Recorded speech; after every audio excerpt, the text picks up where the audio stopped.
Oggi vi porto una storia vera che sa di inverno, ma che mi ha istantaneamente fatto venire in mente un libro e una poesia. Una pastora della provincia di Como, una 19enne proprietaria di un gregge di capre, si è trovata in una seria difficoltà perché un lupo ha spinto le sue pecore ad alta quota. Insieme al padre ha cercato di recuperare i capi dispersi, ma l'operazione era molto difficile. Quando hanno individuato gli animali si trovavano a 2500 metri, quindi sono stati chiamati i vigili del fuoco che hanno dovuto attendere diversi giorni per poter effettivamente andare così in alto a recuperare le capre. Quando il nucleo speleo-alpino fluviale è arrivato in quota insieme ai vigili del fuoco di Dongo, ha avuto una bella sorpresa, perché sembrava che fossero rimasti da una prima ricognizione solo 7-8 capi e invece si sono trovati di fronte a 37 capi. Le capre sono state quindi riaccompagnate fino alla malga più vicina, a 600 metri, e questa storia ha girato l'Italia, la trovate facilmente su internet, ne ha parlato anche la RAI. È una storia molto invernale, direi quasi natalizia, vista che si è svolta nei primi giorni di dicembre. Oltre ad essere una storia a lieto fine, perfetta per l'avvento, mi ha fatto fare un click immediato con Il pastore di Islanda, libro di Gunnarsson che mi è stato regalato proprio in occasione del Natale qualche anno fa. Gunnarsson è un autore islandese molto famoso che ha vissuto in Danimarca e ha tradotto successivamente i suoi testi nella lingua madre. Questo piccolo testo molto bianco, ma ci troverete anche tanta notte, tanta luna, tanta poeticità, parla di un pastore, Benedict, che ogni anno, casualmente come nella storia della pastora comasca, proprio nella prima settimana di Avvento si inoltra nella neve insieme a due animali suoi figli compagni, il cane Leò e il montone Roccia, per cercare di salvare le pecore rimaste nelle zone impervie. E non salva le sue pecore, è un servizio che lui fa alla comunità in generale, rischiando la sua propria vita. È un testo molto intimo nella sua semplicità, che riporta a un senso di connessione diretta con la natura, con i ritmi del giorno e la notte, il caldo, il freddo, il bianco, il nero. Chi non l'ha mai bevuto in una buca nella terra, a 30 gradi sotto zero e in mezzo a un deserto di montagne e tempesta, non sa cos'è un caffè. E da amante del caffè ho trovato molto evocativa questa cosa, ma vorrei darvi un'idea più precisa dello stile dell'autore, di questo senso poetico. Le cime innevate sembravano molto più basse e lontane sotto il chiaro di luna. Strisce di stelle scintillavano qua e là sul ghiaccio nero e lucido. Quel viaggio era come una poesia, con rime e parole magnifiche che restavano nel sangue. E come una poesia, col tempo si imparava a memoria e poi si sentiva il bisogno di tornare per accertarsi che nulla fosse cambiato. E così era. Tutto era ancora estraneo, inaccessibile, eppure familiare e inevitabile.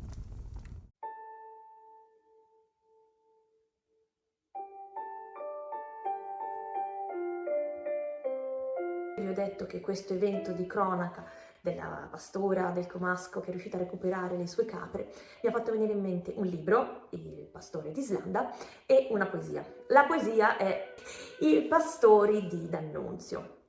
È un testo che mi risuona molto forte, in parte perché comunque D'Annunzio aveva una capacità evocativa eccezionale, ma credo che il motivo più profondo è che ho incontrato questa poesia, I pastori di D'Annunzio, e i luoghi dei quali parla, cioè l'entroterra abruzzese, in un momento della vita, l'adolescenza, nella quale si sente tutto in modo molto forte.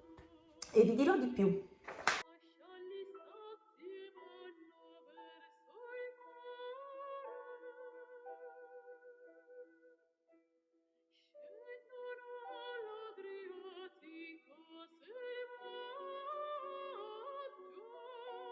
A scuola avevamo un libro di testo accompagnato da un CD, questo. L'idea geniale dell'editore, secondo me, è stato quello di accompagnare il libro di letteratura con un CD di musica coeva all'epoca della quale si stava parlando. A scuola abbiamo poca educazione alla musica, soprattutto alla storia della musica, c'è maggiore attenzione alla storia dell'arte, in parte alla storia dell'architettura, ma di musica veramente poca. E quindi ho trovato molto interessante questa idea, fornire degli adolescenti una chiave di lettura dell'epoca storica che passasse attraverso il suono è veramente arricchente.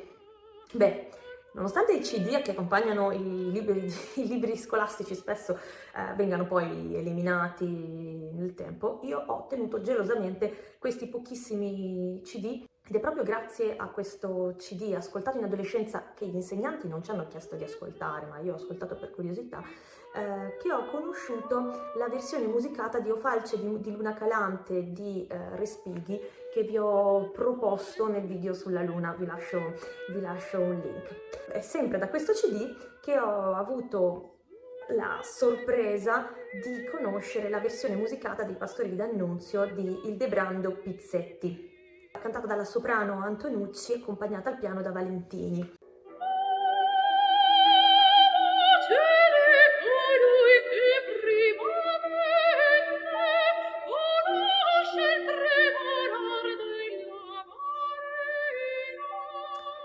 Vorrei farvi ascoltare per intero il brano, ma per tutelare i diritti d'autore preferisco mettere alla fine di questo video il link, ma vorrei che veramente vi dedicaste 4-5 minuti per poter apprezzare la cura con la quale è stato scritto questo brano, per assaporare la forza dei silenzi, del ritmo, dell'apertura quando i pastori giungono al mare. La mia opinione potrebbe essere falsata dal fatto che io ho conosciuto questo brano in adolescenza, ma vorrei che qualcun altro, grazie a questo video, potesse conoscere il brano, dedicarsi quel poco tempo, sia un adulto sia un adolescente, e mi dicesse se gli è risuonato così dentro così forte come è risuonato a me.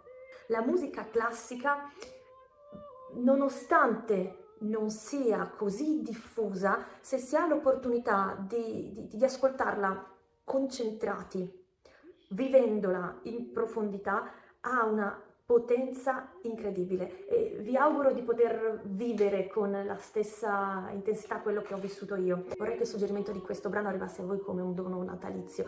Pochi secondi per ricordarvi una cosa importante: mettete un like con il pollice in su, così mi fate sapere che questa esplorazione sentimentale invernale vi sta piacendo.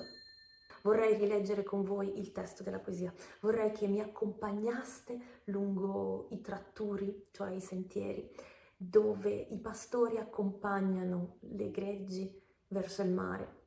Vorrei che sentiste con me l'acqua che hanno bevuto prima di lasciare i loro pascoli, e che scendendo verso il mare vi sorprendeste con me vedendo il luccichio delle onde del mare nel momento in cui i pastori giungono a valle.